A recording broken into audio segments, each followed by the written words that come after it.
अब आपको मैं वन बाय वन फाइलर बनने के नुकसानात बताता हूँ या नॉन फाइलर रहने के फ़वाइद बताता हूँ। सबसे पहले ये है कि अगर आप एक दफ़ा टैक्स फाइलर बन जाते हैं, एफबीआर के टैक्स नेट में आ जाते हैं, तो फिर आपको यही काम हर साल बार बार करना पड़ेगा और फिर हर साल आपको ये टेंशन रहेगी कि मैंने अपने गोशवारे जो हैं वो जमा करवाने हैं। दूसरी इसमें चीज़ ये है कि जब आप एक दफ़ा फाइलर बन जाते हैं तो फिर आप एफबीआर की नज़र में आ जाते हैं। फिर आपकी जो भी पैसा आ रहा है, जो पैसा जा रहा है, जो आप फ्री बर्ड की तरह घूम रहे होते हैं, एक आज़ाद परिंदे की तरह, वैसे नहीं घूम सकते। आपको पता होता है कि अब जौन सा ना अपन का पैसा आया गया एफबीआर को मालूम होएगा। अगर नहीं मालूम होता या आप किसी जगह पे छुपाते हैं तो मोड़ो फाड़ ले सन, मतलब वो पकड़ लेंगे आपको उसके बाद। तीसरी चीज़ ये है, ये आम पाकिस्तानियों के लिए है कि फाइलर बनना एक कॉम्प्लिकेटेड प्रोसेस है। कॉम्प्लिकेटेड प्रोसेस होने का मतलब ये है कि एक बंदा जो कि जिसकी तालीम इतनी ज़्यादा नहीं है वो खुद फाइलर नहीं हो सकता। अब अगर उसने फिर किसी की हेल्प लेनी है, हेल्प लेने के उसका नुकसान ये होगा कि उसको फिर उसको पे करना पड़ेगा। सो एक तो फाइलर बनना अच्छी चीज़ है लेकिन उसके भी आपको पैसे देने पड़ रहे हैं, तो ये एक नुकसान आपको, मतलब टैक्स भी बंदा दे और फिर फाइलर बनने के पैसे भी दे, तो ये बड़ा एक लोचा है, तो ये नहीं होना चाहिए।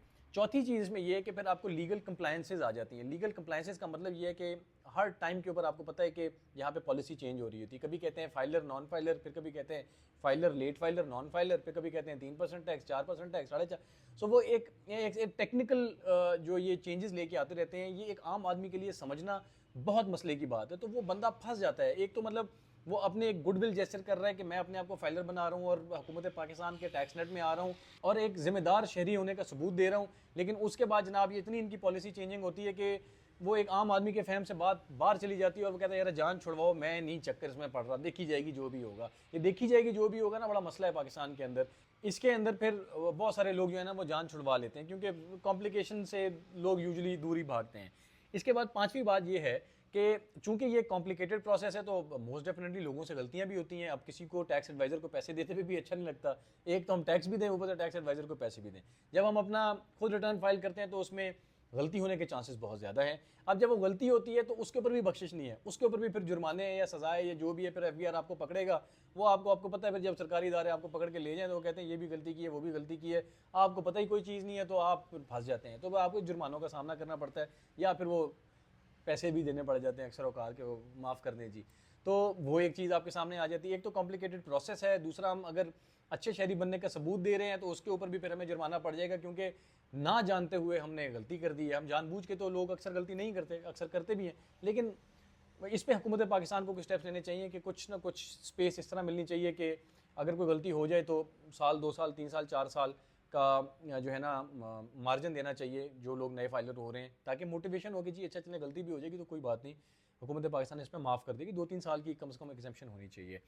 इसके बाद जो फिर छठा है उसमें यह है कि फिर आपकी टैक्स लायबिलिटी बढ़ जाती है। अब जब आप एक टैक्स नेट में आ गए तो आपने किधर से पैसा कमाया, किधर से आया, थोड़ा टेबल के नीचे से आया, थोड़ा टेबल के ऊपर से आया, फिर वो ब्लैक वाइट वाला चक्कर भी आ जाता है जो आपका बहुत सारी इनकम है जिसका कोई हिसाब किताब ही नहीं होता, वो फिर आपको वो फिर जाहिर भी करनी पड़ती है, उसके ऊपर टैक्स भी देना पड़ता है। सो ओवरऑल आप समझें कि आपकी ज़िंदगी के अंदर जो है ना वो टेक्निकलिटी बढ़ जाती है, जो कि मेजॉरिटी लोग तो आपको पता है कि ईजी रहना पसंद करते हैं। तो जब एक टेक्निकलिटी बढ़ जाए तो फिर वो उससे तंगी होना भी स्टार्ट हो जाती है। तो ये एक और नुकसान है। इसके बाद एक ये बड़ा गंभीर मसला है पाकिस्तान के अंदर। पाकिस्तान के अंदर आपकी प्राइवेसी कोई नहीं है। आपकी क्या, जर्नलों की कोई प्राइवेसी नहीं है, प्राइम मिनिस्टर की वाइफ की कोई प्राइवेसी नहीं है। इससे पहले हमने सुना था कि वो बुशरा बीबी, उनके जो है ना टैक्स रिटर्न्स वगैरह सारी टैक्स डिटेल्स जो हैं वो दुनिया में निकल गए। उसके बाद हमारे chief of army staff general Bajwa साहब जो हैं उनके वो निकल गए, फैक्ट फोकस जो अहमद नूरानी साहब हैं उन्होंने निकाल दिए और वो फिर एक पूरी रिपोर्ट उन पर निकल गई। उन्होंने खैर काफ़ी पैसे बनाए हुए थे, 12 अरब रुपए बनाए हुए थे। तो खैर अगर उनकी प्राइवेसी नहीं है तो फिर हमारी क्या औकात है। तो वो एक ये वाली चीज़ बड़ी तंग करती है। यूजुअली लोग आपकी देखें ना, आप अगर हुकूमत को आप अपने इनकम बता रहे हैं तो वो हुकूमत का फ़र्ज़ है, हुकूमत की ज़िम्मेदारी है कि वो आपकी अब अपने दरमियान और आपके दरमियान एक सीक्रेसी जो है वो मेंटेन रखे और आपकी जो प्राइवेट वो है वो नहीं निकलनी चाहिए। लेकिन यहाँ पे तो वीडियोस निकल जाती हैं तो आपकी रिटर्न्स क्या चीज़ है। उसके बाद आठवीं चीज़ ये है कि जो लो इनकम लोग होते हैं उनको तो फाइलर बनने की ज़रूरत ही नहीं, बिकॉज 6 लाख रुपए से कम अगर आपकी सालाना आमदन है तो आपको वैसे भी टैक्स फाइलर बनने की ज़रूरत नहीं है। तो उनको टैक्स इसमें पढ़ने की ज़रूरत नहीं है, उनको फ़ायदा भी ऐसा कोई नहीं है क्योंकि जो लो इनकम लोग होते हैं ना वो गाड़ी खरीदते हैं, ना वो प्रॉपर्टी खरीदते हैं। कभी किसी का प्राइस बॉन्ड निकला है तो निकला है, वरना वो कोई भी वो भी नहीं होता। ना वो सेविंग अकाउंट में पैसे रखते हैं क्योंकि अगर पैसे उधर रखेंगे तो खाएंगे क्या।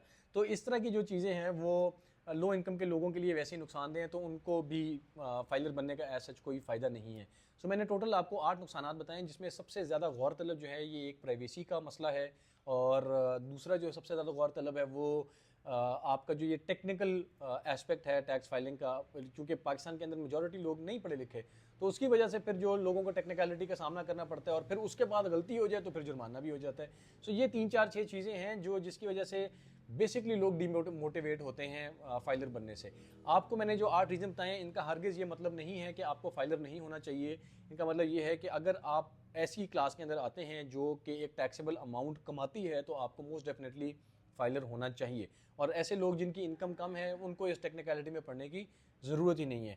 आखिरी बात मैं आपको बताता चलूँ कि ये जो मेजॉरिटी इन्फॉर्मेशन मैंने आपके साथ शेयर की है, ये हमारे एक बड़े ज़बरदस्त यूट्यूबर एडवोकेट खालिद बारी साहब हैं। हमने उनकी वीडियो से कुछ इन्फॉर्मेशन कलेक्ट करके वो आपके साथ शेयर की है। उनको क्रेडिट देना ज़रूरी इसलिए है क्योंकि होमवर्क मेजॉरिटी उनका था।